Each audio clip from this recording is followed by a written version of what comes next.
Sebenarnya bagus. Dan ini loh Gus, saya minta keadilannya Gus. Dalam menyikapi kenyataan seperti ini, kita sebagai kaum emak-emak itu harus bagaimana? Saya menuntut keadilan Gus dari Pak Yai, dari panjenengan. Terima kasih. Assalamualaikum warahmatullahi wabarakatuh.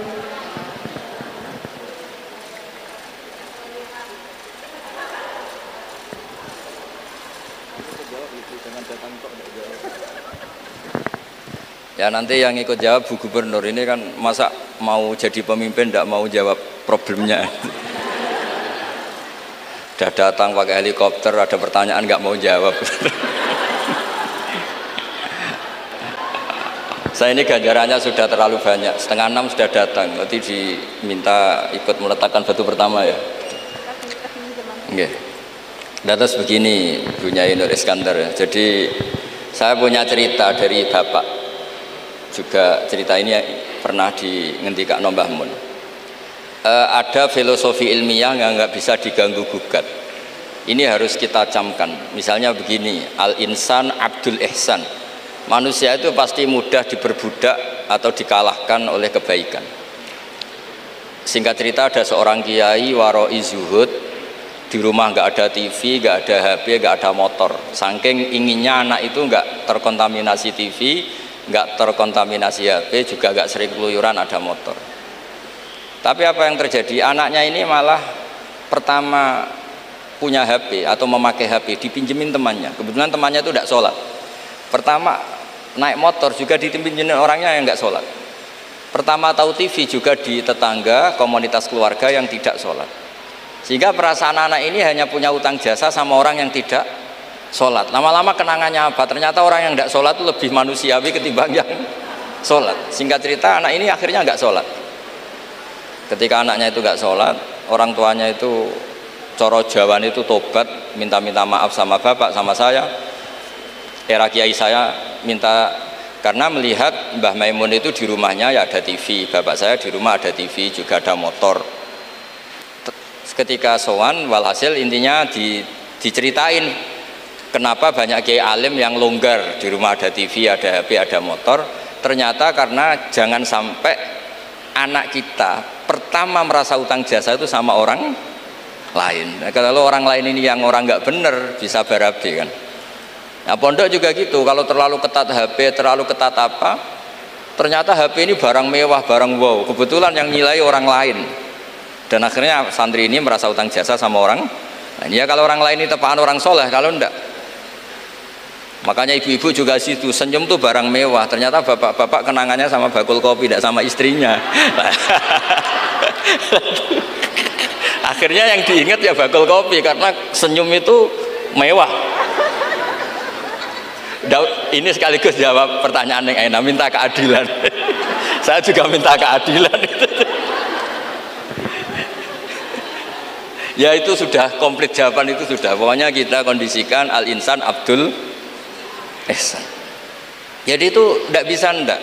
Makanya ngelola anak-anak itu ya harus hati-hati, ngelola istri, ngelola suami, ngelola komunitas masyarakat. Kenapa kiai itu harus dermawan? Kenapa orang baik harus dermawan? Kalau yang dermawan orang fasik, pasti orang fasik ini yang punya pengaruh, karena al-insan abdul ihsan. Makanya ini kembali lagi ke kitab Ar-Risalah tadi. Saya berkali-kali kalau ngaji bilang, tasodaku walau bitol koti wajin. Kamu disuruh sodako meskipun senyum. Senyum itu dalam fikih formal dikatakan sunnat. Tapi dalam konteks sudah kompetisi itu bisa wajib. Di rumah nggak pernah ada senyum, di warung kopi ada senyum terus. Kira-kira menang mana? Sama. Ketemu preman disuguhi kopi senyum, sowan kiai diamu itok.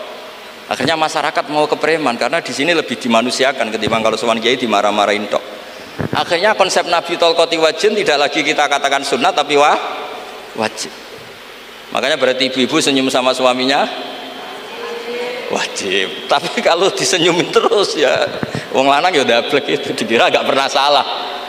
Berarti marah juga. Ya sudah, tidak usah diwajibkan, sudah dilakukan, alhamdulillah. Jadi menurut saya ngadepi fenomena sosial apapun kita harus punya kaidah ilmiah yang permanen, yaitu al-insan abdul ihsan. Semuanya fikih, semuanya solusi, semuanya teori itu pasti kembali ke situ. Kalau kita lebih menarik karena ihsan kita, pasti orang ke kita. Tapi kalau kita jeblok secara sosial, ya dibayangkan Allah itu walau kunta fadhur lidal qalbi lan faddu min haulik. Kalau seorang pemimpin itu kok wangkot, angkuh, tidak simpatik, pasti lan faddu min haulik, pasti orang itu bubar. Jadi itu jawaban umum, tapi insya Allah menjadi solusi untuk ngelola anak kita. Saya sampai sekarang itu ya biasa ngedusi anak saya, jalan-jalan sama anak saya, supaya utang jasanya anak itu sama orang tuanya. Istri saya itu keluarga Sidogiri, itu saya pernah bilang kalau anak saya minta uang jajan meskipun saya tidur agar dibangunin oleh anak saya. Kata istri saya kan yaitu nanti melatih tidak sopan. Tapi akhirnya saya beri penjelasan secara ilmiah.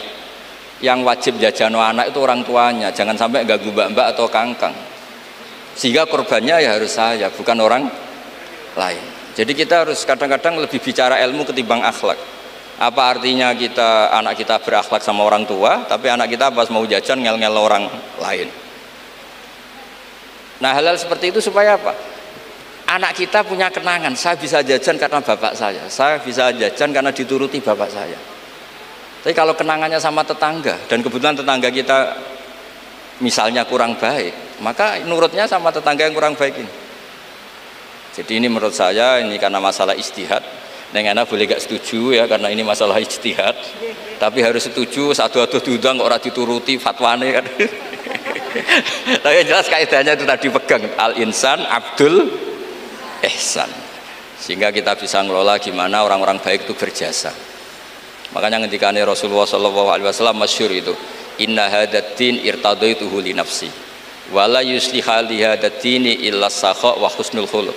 Agama ini sudah final, cuma yang bisa mengawal agama ini hanya dua, yaitu dermawan dan husnul khuluq. Jangan sampai orang lain yang nggak benar lebih berempati, lebih dermawan, sementara yang soleh kurang dermawan atau kurang empati, sehingga kompetisinya orang soleh ini kalah. Ya saya kira demikian. Ini mohon terakhir, mohon assalamualaikum warahmatullahi wabarakatuh. Warahmatullahi wabarakatuh.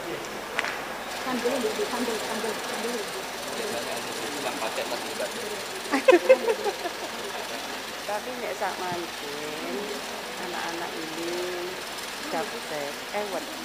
dakwanya panjenengan itu mencerahkan